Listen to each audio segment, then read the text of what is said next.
முதல்ல எல்லாருக்கும் ரொம்ப ரொம்ப நன்றி. நான் ரொம்ப சிக்காக இருந்தப்போ எனக்கு இன்ஸ்டாலேயும் வாட்ஸ்அப்லேயும் மெசேஜ் பண்ணி விசாரித்த சொந்தங்கள் அனைவருக்கும். இது ஆமாங்க, பால் கக்கையும் கக்க ஃப்ரையும் ஷார்ட்ஸ் பார்த்துட்டு மெசேஜ் பண்ணியிருந்தீங்க பாதி பேர். குறிப்பாக பூர்ணிமா சிஸ்டரும் திவ்யாவும் சொல்லியிருந்தீங்க, சுரேஷ் கூட. ஆமாங்க, இது வந்து சிப்பி, தமிழில் சிப்பியோட கறி தான். ஆக்சுவலி 1 கிலோ வாங்கியிருந்தேன், அன்றைக்கி ஆஃப் கேஜ் பண்ணிட்டேன். இது வெள்ளிக்கிழமை ஷார்ட்ஸு. இது எப்படி பண்ணேன்னா, எண்ணெய், சோம்பு பிடிச்சோன்னா சின்ன வெங்காயம், கருவேப்பிலை அது நல்லா புரிஞ்சிடணும். அதுக்கப்புறம் தக்காளியை போட்டு நல்லா வதக்கினதுக்கப்புறம் வெறும் மஞ்சத்தூள், மிளகாத்தூள், கறி மசாலா, மல்லித்தூள் கிடையவே கிடையாது போட்டு நல்லா எண்ணெய் பிரிஞ்சு வரைக்கும் வதக்கிட்டு இந்த க்ளீன் பண்ணி வச்சுருக்கிற கிளைமேட்டையும் கொஞ்சம் சின்ன வெங்காயத்தை இடித்து போட்டு உப்பு போட்டு நல்லா பரட்டி விட்டுறணும். தண்ணி பயங்கரமாக விடும். ப்ரானோட தண்ணி பயங்கரமாக விடும். செமி கிரேவியாக வேணுன்றவங்க கூட தண்ணி ஆட் பண்ணிக்கலாம். பாருங்கள், வெந்துருச்சு. அவ்வளோதாங்க, சிம்பிள்.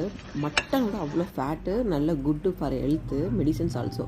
ஸோ பெப்பர், கொத்தமல்லி போட்டு திருவிடலாம். இந்த மலைக்கும் சூப்பராக இருக்கும்.